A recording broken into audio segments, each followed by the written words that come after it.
So you want to buy an 80 series Land Cruiser. What is going on, guys? Welcome back to the channel. This is the Vikings Garage. If you have missed the first 5 episodes, I'll give you a quick recap here on our 80 series project. We've been tackling all sorts of leaks, and then there was that very major no start issue that was quite annoying, but I am happy to say it is finally behind us. In the meantime, I was doing a lot of little things, and I compiled all these clips, put them all together for today's video because I do believe it is important for all of you that are planning to tackle a 30-year-old project like this one. So without any further ado, grab a seat and enjoy, because it is indeed a very bumpy ride.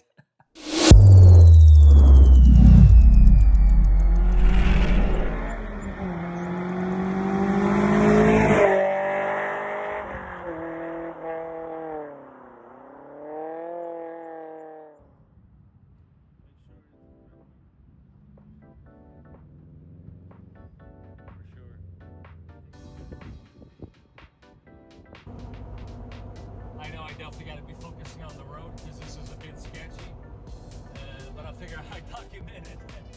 We are about 75 miles away from home. Wish me luck. I have to say, I'm going to turn this camera around and you guys will understand why I say that. Very sketchy. Steering wheel is straight, sort of. We're heading straight. All of the warning lights. We do have some gas. Alright.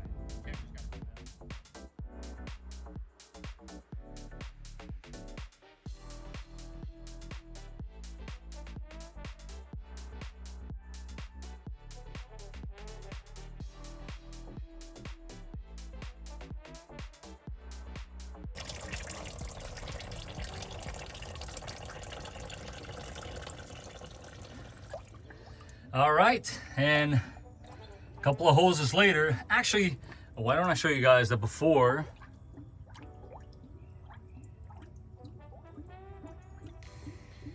and after. Definitely is an improvement, not to mention we got rid of those pesky clamps that don't belong in this engine bay. Guys, as always, flush your coolant periodically. Just to give an example, this is the 3rd time I'm doing it. You see how pink it is? Well, I don't know about you, but that looks orange to me. That only shows you how dirty this system actually was.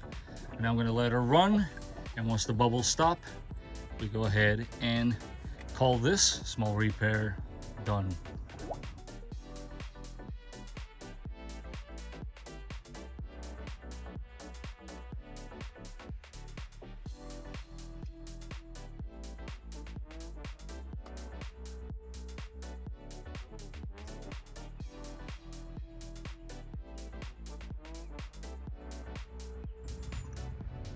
Gosh, check out the difference between that grommet and the one on the valve cover. Yep. And this one coming tomorrow.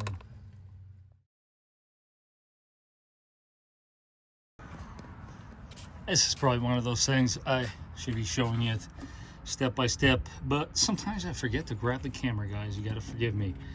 Just made this wire from scratch. It was actually broken. Let me show you what I did find. Well, I basically found stuff like this. Like, what is that doing there? I'm gonna have to remove that. And more so, the wire was attached here. I don't like the way this looks at all, so we're gonna redo that. I basically had this horn now working because, let me show you the condition it was in. Yeah, like so.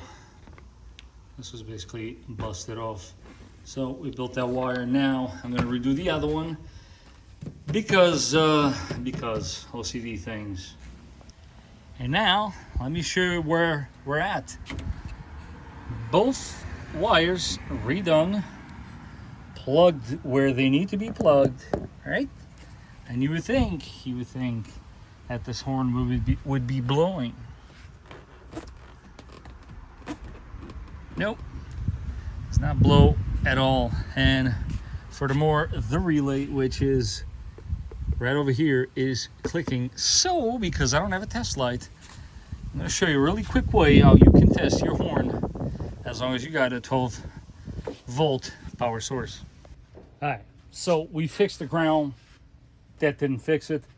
Grab the same wire for the ground, connect it to the same exact spot where it's supposed to go, connect it to your ground side of the battery, and here's the real test. One goes in the positive and just slightly tap it on the other terminal.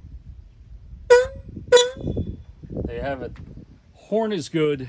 We have a problem in the power side of things. Now that we have figured that out, let me show you guys what I found and why I believe this is most likely the cause. You see the way this is kinked? When you see a wire making a 90-degree angle like that, that, my friends, is not good. Guarantee you I'm going to take this away, this insulation here, and there's a break right there. Well, I think it's safe to say it's definitely worth inspecting. It's making an angle that I didn't like. Fortunately, it does not have a break, but if you keep inspecting this entire thing, you will soon realize that this is not a good connection. So what I'm going to do is I'm going to pause while I'm at it. I'm going to put all this back together, and tomorrow with a test light, I'm going to see if I do indeed have voltage coming to this connector, which then feeds to the other horn. Let's do that. All right, we got ourselves a test light. It's pretty simple. Get yourself a good ground, connect one end there, and the other end you're going to connect it to the positive side of the horn circuit. So now that we know we're getting power to the relay, let's look for the light as we press the horn.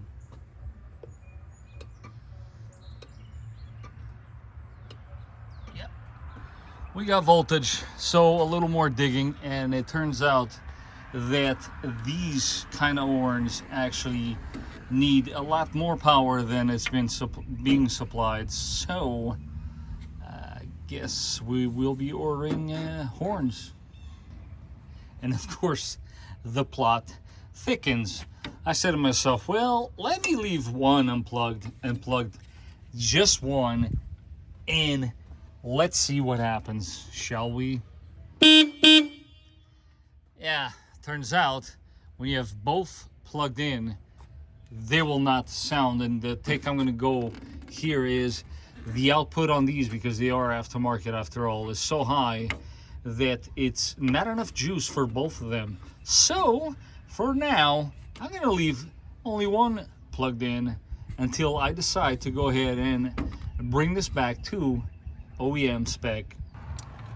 I promise you guys that sometimes, and I believe this is one of the main reasons why God wanted me to buy this Land Cruiser, it definitely puts me to the test. Please allow me to explain. Again, simple horn deal.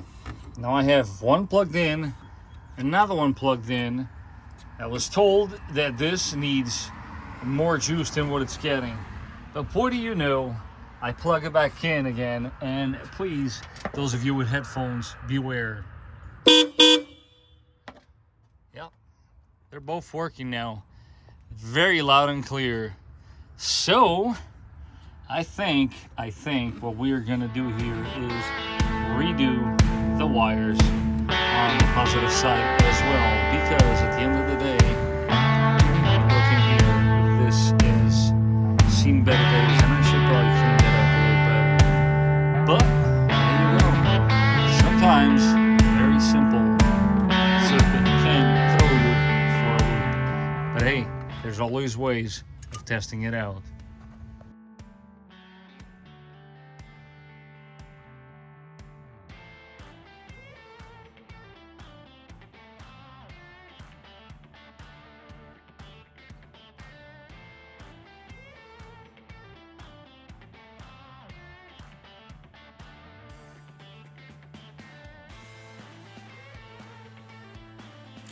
So you might be wondering why cap and rotor. It appears to be the original one, and when you do start inspecting it closely, those points do look pretty worn to me. Plus, the rotor itself is definitely got some wear to it, so why not? I am indeed swapping out some of these older components, and I know what you guys are gonna say, not to worry. I will be keeping them in the box in the trunk, because after all, stuff like this that doesn't come with a label, and one can only wonder, right? But as always, I'll let you guys know how it goes and if it's worth using these cheaper parts. I think we all know the answer to that, but in any case, I got this for a steal, so why not? As I'm in the process here of swapping another crucial piece to our massive puzzle, I figured I'd bring you guys along, and I mean, you have to see this. I mean, I couldn't make this up. This is literally filled with, if I had to guess, I'm gonna say power steering fluid. I mean, look at that. That's crazy. I mean, you guys see the condition that this entire area is, and I know it's power steering fluid because this vehicle did leak power steering fluid for the longest time, but we took care of that leak. Anyhow, one shiny part there, another shiny part soon to be. Goes without saying, guys, I'm in the process of cleaning anything that has to do with grounds for obvious reasons, and believe me, there are plenty in this engine bay, but one by one we will tackle them all, along with the random, you know, zip ties we got laying around.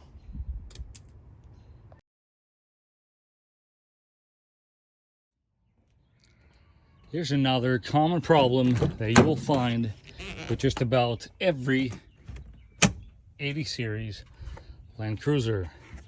It'll pump gas, and there's clearly a lot of pressure.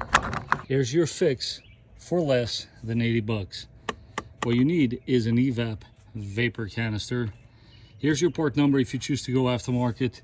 The OEM one is about an arm and a leg, but by all means feel free to do so. Let me show you how it looks. And due to its difference in diameter, the only modification you have to do is you'll have to remove the entire bracket. This way you can access the very bottom ring, remove it, and with the top point alone should be enough and fits right in. So now that we've replaced that Evap canister, for those interested, there's the part number, but you can always pay 4 to 5 times more for an OEM one. Completely up to you. They will do the same. Will there be a hissing? No, there isn't.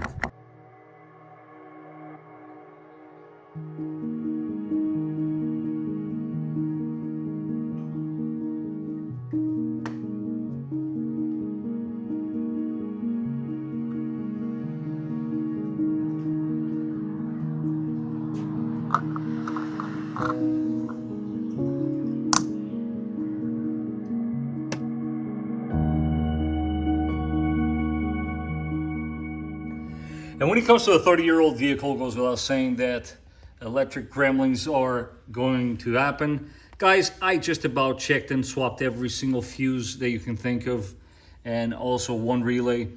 Just because the fuse itself is good doesn't mean the contact here is at its greatest. Just for comparison, there's a new one there versus an old one.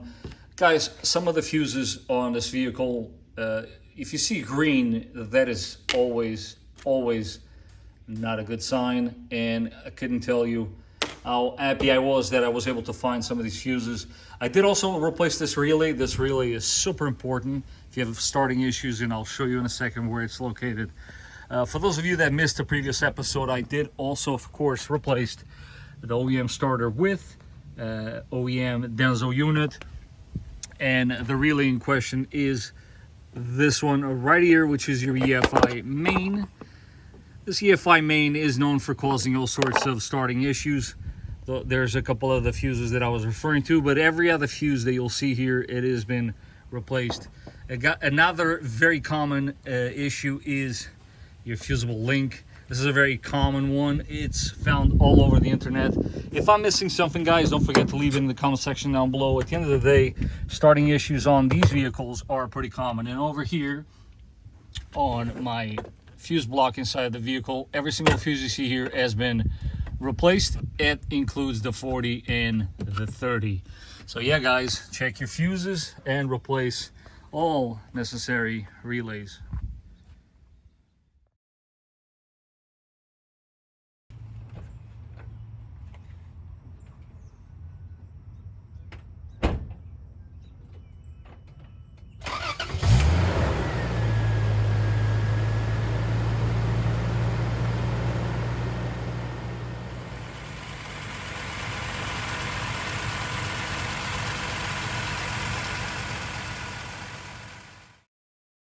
I hope that you enjoyed today's video.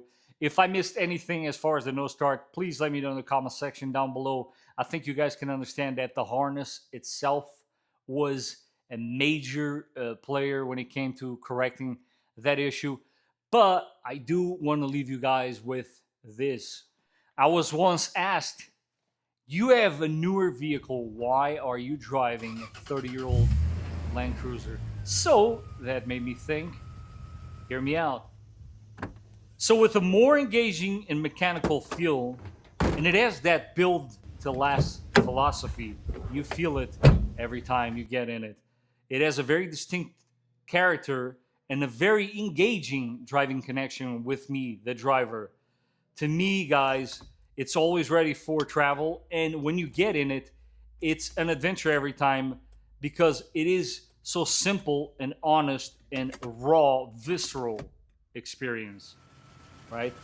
Not only is the 80 series built solid and honest with every distinct personality, but in an 80 series, the mindset is completely different. You tend to cruise rather than rush. It makes an ordinary drive feel like an adventure, whether you're heading to your local hardware store or simply just exploring a dirt road. For me, it has a level of craftsmanship and durability, which is in today's day and age refreshing and welcoming. When you consider that I do work on newer vehicles, to me, I find this one to be more engaging and it's more of a personal connection that I have with the machine, if you will. And with that, guys, as always, if you like this video and you found it to be informative, don't forget to smash that like button. And if you haven't done so, and you don't want to miss the next episode, don't forget to subscribe. And I will catch you guys on the next one.